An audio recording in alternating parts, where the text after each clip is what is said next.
Assalamualaikum warahmatullahi wabarakatuh. Perkenalkan, kami dari kelompok 9 yang akan mempresentasikan hasil dari diskusi kami yang berjudulkan kanker metastatik. Sebelumnya, perkenalkan, saya Afifah Nurlaila dengan NIM S21009, teman saya Desinta Selvi Susanti dengan NIM S21018, Laros Amalia Putri dengan NIM S21027, Oktian Anugraha NIM S21036, dan Sadam Okta Mahendra dengan NIM S21045. Yang selanjutnya akan disampaikan oleh Mbak Desinta. Oke, baik moderator, terima kasih atas kesempatannya. Perkenalkan, nama saya Desinta Selvi Susanti, NIM S21018. Jadi di sini saya akan membahas tentang definisi kanker metastatik terlebih dahulu. Nah, apa sih kanker metastatik itu?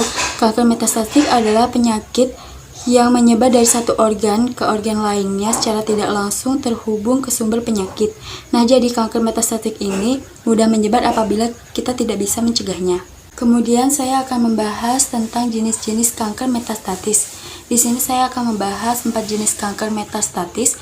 Yang pertama yaitu ada kanker prostat, yang kedua ada kanker payudara, yang ketiga ada kanker paru, serta kanker ginjal. Nah, kanker prostat ini paling sering terjadi pada pria. Kemudian kanker payudara paling sering terjadi pada wanita, 2/3 kasus sering terjadi metastatis ke tulang. Sepertiga dari kasus hampir semua jenis osteolitik. Kemudian ada kanker ginjal. Nah, kanker ginjal ini sering terjadi soliter sehingga sulit dibedakan dengan tumor primer. Yang selanjutnya, penjelasan mengenai kanker prostat, kanker payudara, kanker ginjal, serta kanker paru akan dijelaskan lebih detail kepada teman saya. Saya persilahkan. Kanker prostat, pengertian dari kanker prostat adalah kanker pada pria yang berkembang di dalam kelenjar prostat dan umumnya ditandai dengan gangguan buang air kecil. Sebagian besar penderita kanker prostat berusia di atas 65 tahun. Kanker ini tidak bersifat agresif dan berkembang secara perlahan. Dan penyebabnya adalah penyebab kanker prostat adalah mutasi atau perubahan genetik pada sel-sel di kelenjar prostat sebagai faktor yang dapat meningkatkan risiko terjadinya kanker prostat, antara lain: A. Pertambahan usia, B. Menderita obesitas, C. Pola makan kurang serat, misalnya kurang asupan antioksidan seperti likopen, D. Paparan bahan kimia, E. Menderita penyakit menular seksual, F. Memiliki keluarga yang menderita kanker prostat. Dan di sini juga ada gejalanya, yaitu kanker prostat tidak menimbulkan gejala apapun pada tahap awal. Namun ketika kanker makin membesar atau kelenjar prostat mengalami peradangan, penderita akan merasakan gejala berupa gangguan buang air kecil, misalnya susah buang air kecil atau buang air kecil kurang lancar. Dan pengobatan, itu dokter akan menentukan jenis pengobatan berdasarkan tingkat keparahan kanker dan kondisi pasien secara keseluruhan. Metode pengobatan yang dapat dilakukan adalah operasi, radioterapi, terapi hormon, kemoterapi, dan krioterapi. Nah, di sini saya akan sedikit menjelaskan tentang karsinoma mamae atau yang biasa disebut dengan kanker payudara. Kanker payudara adalah tumor ganas yang terbentuk dari sel-sel payudara yang tumbuh dan berkembang tanpa terkendali sehingga dapat menyebar di antara jaringan atau organ di dekat payudara.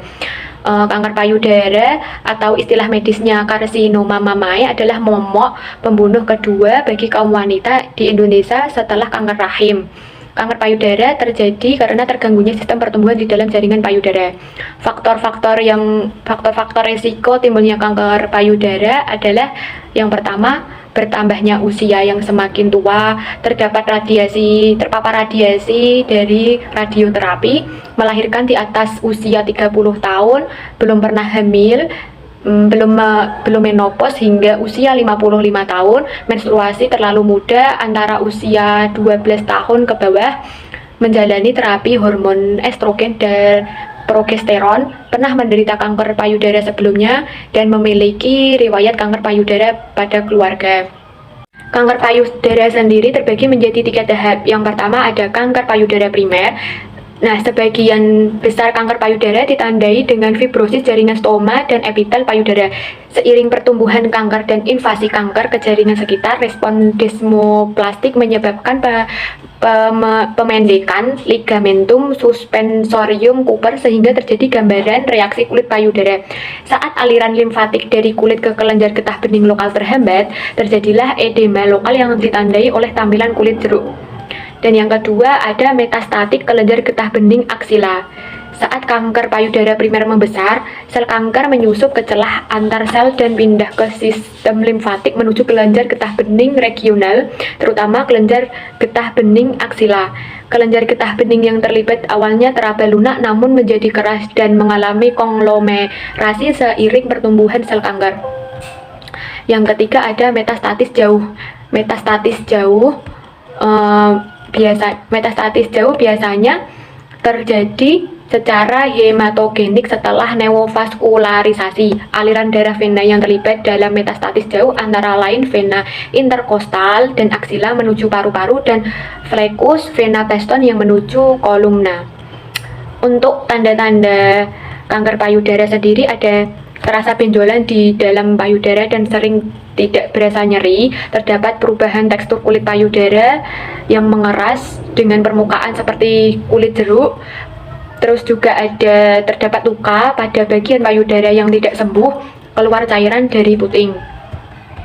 Untuk pengobatan kanker payudara sendiri bisa bedah lumpektomi. Bedah lumpektomi adalah prosedur untuk mengangkat tumor dan sebagian kecil jaringan sehat di sekitarnya. Ada radioterapi, ada terapi hormon, ada kemoterapi, ada terapi target, bedah mastektomi, dan bedah pengangkatan kelenjar getah bening.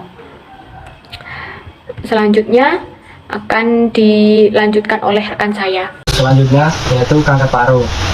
Pengertian dari kanker paru adalah kondisi di mana sel tumbuh secara tidak terkendali di dalam paru-paru. Penyebab kanker paru adalah disebabkan karena rokok.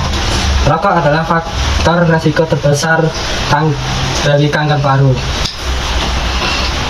Gejala yaitu suara serak, pembengkakan kelenjar getah benih dalam dada, permasalahan pernapasan, sumbatan di paru-paru, darah dalam dahak, dan lain-lain. Faktor risiko merokok bisa dikatakan sebagai penyebab utama kanker paru-paru. Pencegahan: menghindari rokok dan asapnya. Pengobatan kanker paru-paru tergantung dari tipe kankernya dan kondisi tubuh secara umum. 4. Kanker ginjal merupakan jenis kanker atau pertumbuhan sel tidak terkendali pada ginjal. Tumor ini biasanya padat namun juga dapat memiliki beberapa komponen kista. Jenis kanker ginjal yang paling umum ditemui adalah karsinoma sel ginjal yang mencakup 80% dari total kasus. Kanker ginjal terjadi akibat DNA dalam sel-sel ginjal bermutasi, yaitu berubah struktur dan sifat genetiknya. Mutasi ini menyebabkan sel ginjal tumbuh abnormal dan tidak terkendali. Akibatnya, kumpulan sel abnormal tersebut membentuk tumor yang dapat menyebar ke seluruh ginjal atau organ tubuh lainnya.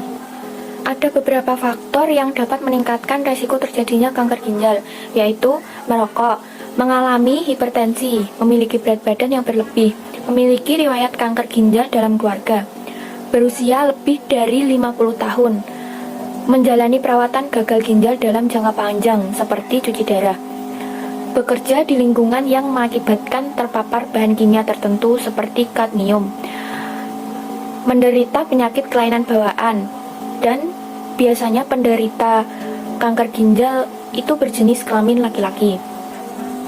Adapun gejala kanker ginjal yang mungkin dirasakan antara lain ada darah dalam urin atau hematuria, nyeri punggung bawah di satu sisi, ada benjolan di bagian punggung bawah atau punggung samping, berat badan menurun tanpa penyebab yang jelas dan nafsu makan memburuk, demam yang tidak kunjung sembuh, anemia atau jumlah sel darah merah yang rendah.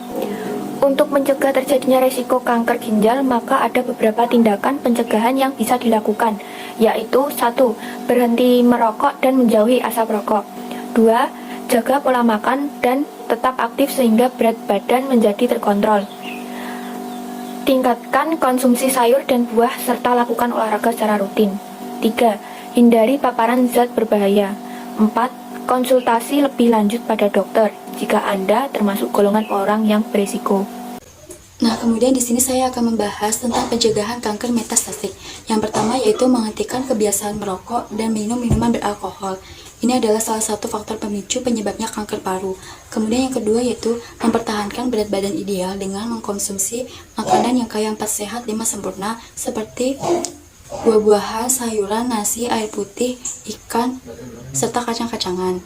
Kemudian apabila penyakit semakin parah, silakan konsultasikan kepada dokter atau melakukan pengobatan seperti kemoterapi, radiasi, atau ablasi. Sekian presentasi dari saya kembalikan waktunya kepada moderator. Sekian dari kelompok kami. Apabila ada salah kata, kami mohon maaf. Wassalamualaikum warahmatullahi wabarakatuh.